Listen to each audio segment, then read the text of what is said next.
Təzəkənd kəndindən olan iş adamı Elbrus Məmmədova məxsus evə naməlum şəxslər tərəfindən əl qumbara satılıb. Hadisə 18 mart gecə saatlarında baş verib. Evin həyətində ilk olaraq qumbaranı iş adamının qardaşı Hamlet Məmmədov görüb.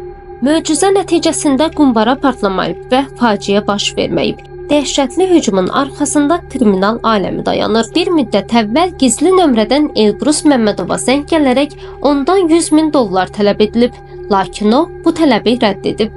Özü Rusiyada yaşayan iş adamının qardaşı Hamlet Məmmədov deyib ki, evin həyətinə əl qumbarası ilə yanaşı itici alət də atılıb. Səhər saat 7-də darvazanı açıb içəri girəndə qəribə bir şey gördüm. Biraz yaxınlaşanda anladım ki, bu əl qumbarasıdır, amma partlamayıb. Evin həyətinin başqa bir yerində isə itici alət atılıb. Evdə 8 təhlükəsizlik kamerası mövcuddur. Polis bütün görüntüləri götürərək incələyir. Məsələ ilə bağlı gün ərzində Daxili İşlər Nazirliyinin mətbuat xidməti ilə əlaqə saxlamağa çalışsaq da, bu mərhələdə hər hansı bir məlumat verilməyib.